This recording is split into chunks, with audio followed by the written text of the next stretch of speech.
si les premiers chiffres des essais vaccinaux de Pfizer, ceux qui ont tout déclenché, ne racontaient pas toute l'histoire.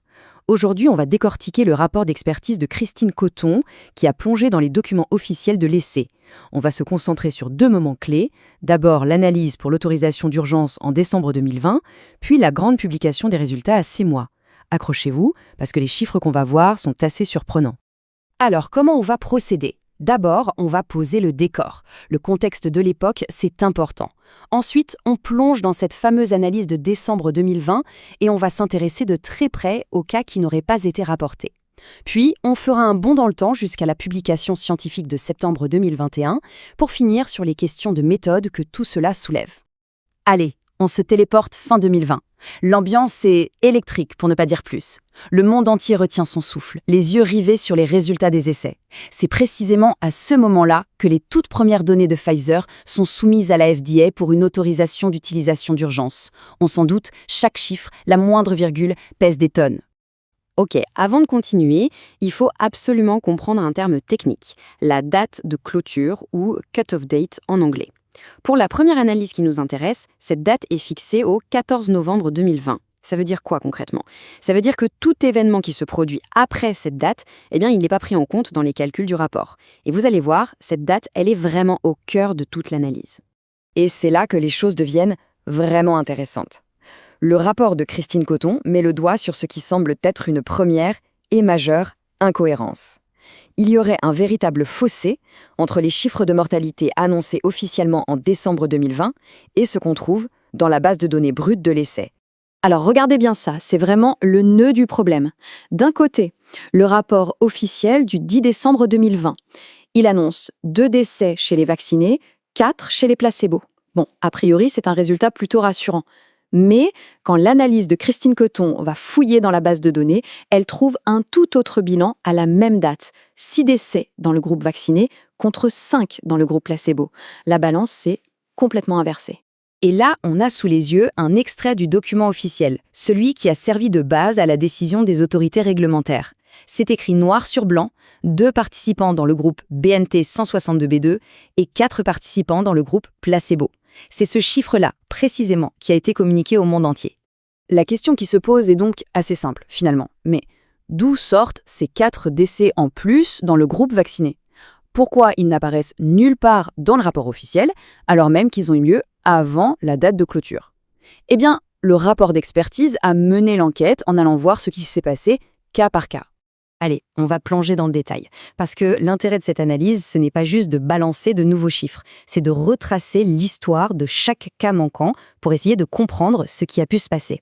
Prenons le premier cas, la participante numéro 11 250. Elle reçoit ses 2 doses de vaccin et elle décède d'un arrêt cardiaque le 7 novembre 2020. Je répète la date, le 7 novembre. La date de clôture, c'est le 14 novembre. On est donc bien une semaine entière avant. Logiquement, son décès aurait dû se trouver dans le bilan. Alors, que s'est-il passé ? L'analyse du rapport a trouvé quelque chose de troublant en regardant l'historique des données. Le centre d'investigation aurait d'abord saisi une mauvaise date de décès, le 24 novembre, donc après la date de clôture. La pharmacovigilance a bien demandé une correction pour remettre la bonne date, le 7, sauf que, d'après le rapport, cette correction serait arrivée trop tard, après le gel de la base de données pour l'analyse. Résultat, le décès n'est pas comptabilisé à temps. Le rapport décrit ensuite un scénario quasi identique pour une autre participante, la numéro 11 114 51. Elle aussi décède d'un arrêt cardiaque le 19 octobre. Là, on est quasiment un mois avant la date de clôture. Et pourtant, là encore, son décès est absent du bilan officiel. Et comme pour le cas précédent, l'analyse du rapport met en évidence une possible erreur de saisie de la part du centre. Une date erronée qui ensuite a été corrigée. Ça fait donc un 2e décès par arrêt cardiaque dans le groupe vacciné qui, semble-t-il, serait passé sous les radars du rapport initial à cause d'une anomalie administrative. Et ce n'est pas tout. Le rapport pointe 2 autres cas, avec des mécanismes un peu différents. Pour le participant 115 247 97, décédé de septicémie, l'analyse suggère que des pages de données auraient été supprimées puis ressaisies par le centre, mais après la date de clôture. Pour la participante 108 91 73, le centre aurait simplement attendu plusieurs semaines avant de saisir le décès, en violation, selon le rapport, des bonnes pratiques cliniques qui exigent un signalement sous 24 heures pour un événement grave. Ce tableau, il résume parfaitement la situation. On y voit les 4 décès non rapportés, tous survenus avant la date de clôture du 14 novembre. Mais regardez bien les 2 dernières lignes. Le rapport met aussi en évidence 2 autres décès cardiaques survenus juste après cette date, les 18 et 30 novembre. Ce qui suggère, d'après l'analyse, que le tableau d'ensemble était en réalité encore plus lourd au moment même où l'autorisation était en discussion. Alors, concrètement, quelles sont les conséquences de tout ça? D'après l'analyse de Christine Coton, elles sont énormes. Premièrement, cela aurait masqué un possible signal de sécurité cardiaque. Au lieu d'un décès d'origine cardiaque partout, les données brutes montraient en fait 3 décès cardiaques chez les vaccinés contre un seul chez les placebos. Et surtout, la perception de la mortalité globale est totalement inversée. On ne passe plus d'un avantage de 2 contre 4 à un désavantage de 6 contre 5. Allez, on quitte 2020 et on fait un bond en avant jusqu'en septembre 2021. C'est le moment de la publication des résultats de l'essai à 6 mois, et pas n'importe où, dans le prestigieux New England Journal of Medicine. Mais là encore, le rapport d'expertise pointe du doigt ce qui ressemble à de nouvelles anomalies et omissions importantes. Là, l'incohérence pointée par l'analyse est assez flagrante, jugez plutôt. Le texte principal de l'article, il parle de 15 décès chez les vaccinés contre 14 chez les placebos. Ok. Sauf qu'un tableau en annexe, lui, n'en liste que 3 contre 5. Et quand l'experte retourne à la base de données brutes pour la date de clôture de mars 2021, elle trouve encore un autre bilan. 19 décès côté vaccinés, 17 côté placebo, plus 2 autres. On a donc 3 sources officielles qui donnent 3 bilans totalement différents. Mais alors, comment on peut expliquer un tel écart? La réponse, d'après le rapport, se trouverait cachée dans une petite note de bas de page. Le tableau qui montre si peu de décès, il ne comptabilise les morts que sur une période très restrictive, de la première dose à 1 mois seulement après la seconde.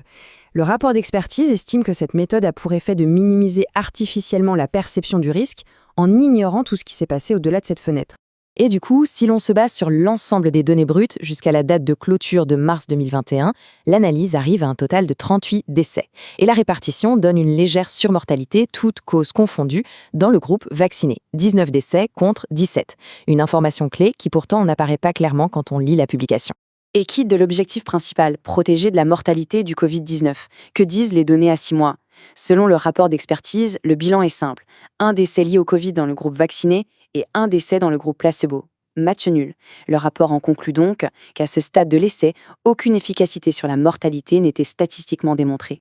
Bon, on a vu beaucoup de chiffres, beaucoup de cas. Au final, que faut-il retenir de tout ça? Au-delà des nombres, que nous dit cette analyse sur les méthodes de l'essai et la présentation de ses résultats?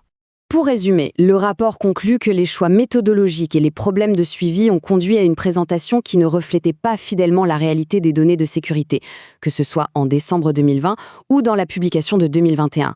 Un signal cardiaque qui aurait pu être masqué, des fenêtres d'analyse très restrictives et des manquements aux règles de base de la pharmacovigilance. Donc le point crucial, au-delà des chiffres, c'est le risque systémique. C'est le risque que les agences de santé prennent en basant des décisions d'une portée historique sur des analyses intermédiaires. Des données qui, par définition, ne sont ni finalisées, ni complètement nettoyées, ni entièrement auditées. Ces données peuvent évoluer, et comme le montre cette analyse, ces évolutions peuvent parfois être substantielles. Au final, cette analyse pose une question fondamentale qui va bien au-delà de cet essai en particulier. Quels standards de transparence et de rigueur devons-vous exiger pour les études qui façonnent la santé de milliards de personnes? C'est une question qui nous concerne absolument tous. Merci de nous avoir suivis.